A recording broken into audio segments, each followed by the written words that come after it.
Telangana assembly budget సమావేశాలు ఈ నెల 27 వరకు జరగనున్నాయి. స్పీకర్ అధ్యక్షతన జరిగిన బిజినెస్ అడ్వైజరీ కమిటీ సమావేశంలో సభను 20 రోజుల పాటు నిర్వహించాలని ప్రతిపక్షాలు ప్రభుత్వాన్ని డిమాండ్ చేశాయి. ఇవాళ సభలో గవర్నర్ ప్రసంగంపై చర్చ మొదలవుతుంది. హోలీ సందర్భంగా ఈ నెల 14న సభలకు సెలవు ఉంటుంది. 15న కూడా గవర్నర్ ప్రసంగంపై చర్చ కొనసాగుతోంది.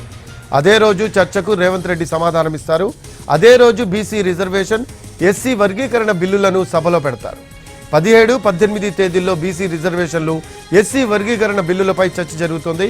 19న బడ్జెట్ ప్రవేశపెడతారు డిప్యూటీ సీఎం బట్టి విక్రమార్క. 21, 22 తేదీల్లో బడ్జెట్పై చర్చ ఉంటుంది.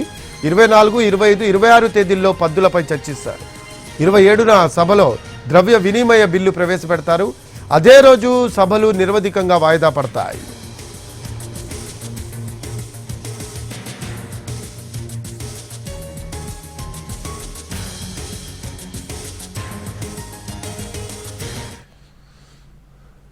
బడ్జెట్ సమావేశాలపై ఎమ్మెల్యేలకు దిశానిర్దేశం చేశారు సీఎం రేవంత్ రెడ్డి. ఈ సందర్భంగా సొంత పార్టీ ఎమ్మెల్యేలపై సీఎం రేవంత్ రెడ్డి ఆగ్రహం వ్యక్తం చేశారు. నేను మాట్లాడే సమయంలో మీరు మధ్యలో వెళ్ళిపోతే ఎలా? క్రమశిక్షణతో మెలిగితేనే ఫ్యూచర్ ఉంటుందని క్లాస్ తీసుకున్నారు రేవంత్. తెలంగాణ అసెంబ్లీ సమావేశాలు ప్రారంభమయ్యాయి. తొలి రోజు సమావేశాల్లో ఉభయ సభలను ఉద్దేశించి గవర్నర్ జిష్ణుదేవ్ వర్మ శాసనసభలో ప్రసంగించారు. ఇవాళ ఈ అసెంబ్లీ సమావేశాలకు బీఆర్ఎస్ అధినేత కేసీఆర్ హాజరు కానున్నారు. ఇలాంటి కీలక తరుణంలో అసెంబ్లీలో అనుసరించాల్సిన వ్యూహంపై సీఎల్పీ సమావేశం జరిగింది. అసెంబ్లీ సమావేశాల్లో వ్యవహరించాల్సిన విధానంపై సీఎం రేవంత్ ఎమ్మెల్యేలు, ఎమ్మెల్సీలకు పలు సూచనలు చేస్తున్నారు. ఆ సమయంలో కాంగ్రెస్ సీనియర్ నేత మాజీ మంత్రి కె జానారెడ్డి కుమారుడు నాగార్జునసాగర్ ఎమ్మెల్యే జైవీర్ రెడ్డి సమావేశం నుంచి బయటకు వెళ్లారు. దీంతో ఎమ్మెల్యే తీరుపై రేవంత్ ఆగ్రహం వ్యక్తం చేశారు.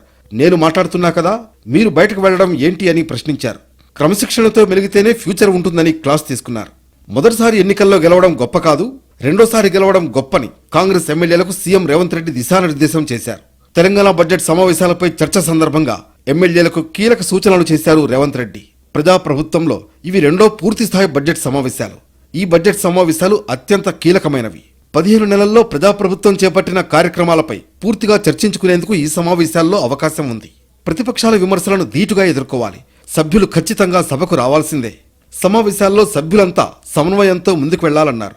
వచ్చే నెల 6 నుంచి జిల్లాల వారీగా జిల్లా ఎమ్మెల్యేలు, ఎమ్మెల్సీలు, ఎంపీలు, ఇతర ప్రజాప్రతినిధులతో లంచ్ మీటింగులు పెట్టుకుందాం, స్థానిక సమస్యలు, ఇతర అంశాలపై చర్చిద్దామని సూచించారు సీఎం.